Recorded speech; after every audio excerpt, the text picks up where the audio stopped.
राहुल बोल रहा है, इसका पूरा सार ये है कि आप सवाल कांग्रेस से पूछ रहे हैं। सवाल ये है कि 37 सीट्स राज्यसभा के इलेक्शन में सिर्फ कांग्रेस के पास 4 आ रही है, ऐश्वर्या 5 जा रही है, 4 आ रही है। बीजेपी में क्या हो रहा है? बाकी सीट तो बीजेपी की आ रही है। मैं एक इंटरेस्टिंग बात बताऊं, मैंने एक किसी से मेरी बात ये भी बता दूं, 4 आ रही है, 4 में 400 लोग लाइन पे हैं। तो कांग्रेस में तो 400 लाइन पे है और फिर अनजाने नाम आएंगे।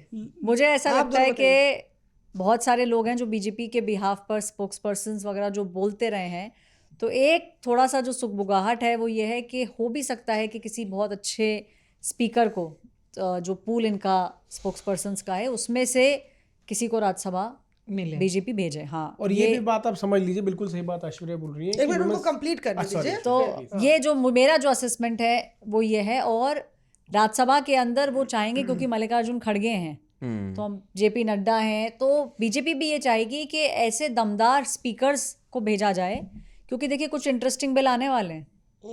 संसद जो ये सेशन है इसके अंदर सेकेंड हाफ में हम लोगों को नजर रखनी चाहिए, बिकॉज कुछ बहुत इंटरेस्टिंग बिल्स आने वाले हैं। तो अब ये तो देखो थोड़ा और पास आएगा पार्लियामेंट सेशन, तब बताऊंगी, तभी तो अफेयर होगा। बट आने वाले हैं कुछ इंटरेस्टिंग बिल्स, कुछ कंट्रोवर्शियल बिल्स आने वाले हैं।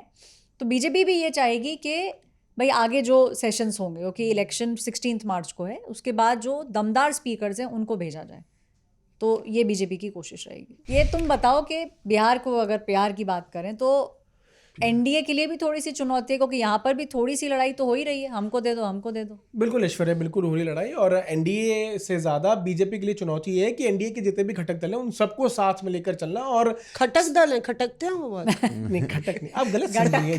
अच्छा, मुझे घटक सुना दिया, घटक दल, घटक सहयोगी दल, अब ठीक है, चलो। तो उनके लिए चुनौती है कि सभी सहयोगी दलों को साथ में लेके चलें, और एक सीट्स में कोई कंफ्यूजन ना हो, और लड़ाई जो है कई बार कोई नाराज हो जाता है तो नाराजगी ना हो। कैसे? बिहार के अंदर 6 राज्यसभा सीटें हैं। 6 राज्यसभा सीटों में से 5 जो है वो एनडीए के पास आनी लगभग तय है, क्योंकि नंबर बहुत अच्छे आए एनडीए के इस बार चुनाव में। तो अब आप ये सोचिए, 5 में से 2 फिक्स है बीजेपी के, 2 फिक्स है जेडीयू के। अब जो बाकी बच गई एक, उसको लेकर लड़ाई है बाकी दलों में। चिराग पासवान हो गए, उपेंद्र कुशवाहा हो गए, जीतन राम मांझी हो गए, सबको एक एक राज्यसभा चाहिए, क्योंकि सबको एक एक चीजें प्रॉमिस की जा चुकी हैं चुनाव से पहले कि भाई चिराग पासवान जो है 38 से 45 सीटें चुनाव में मांग रहे थे लड़ने के लिए, जीतन राम मांझी 15 से 16 सीटें मांग रहे थे, उपेंद्र कुशवाहा 10 से 12 मांग रहे थे, लेकिन सबको उनकी उम्मीद से कम सीटें मिली, और डेलिब्रेशंस के दौरान ये बताया गया कि भाई इतनी सीटों पर आप चुनाव लड़ो।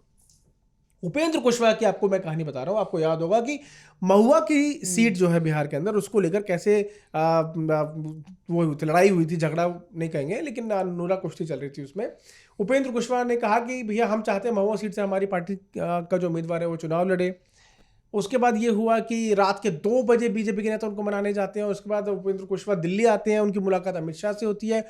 सूत्रों ने बताया था कि उस वक्त ये कहा गया था उनको, उपेंद्र कुशवाहा को, कि भाई ठीक है, आप जो है इस पर मान जाइए, और बाकी आगे आपको एक राज्यसभा सीट ध्यान में रख लें, और राज्यसभा सीट आपको दे देंगे। तो मोस्ट लाइकली पूरा चांसेस है जो वादा किया गया था उपेंद्र कुशवाहा को, उनको पूरा वादा जो है पूरा उनका किया जाएगा।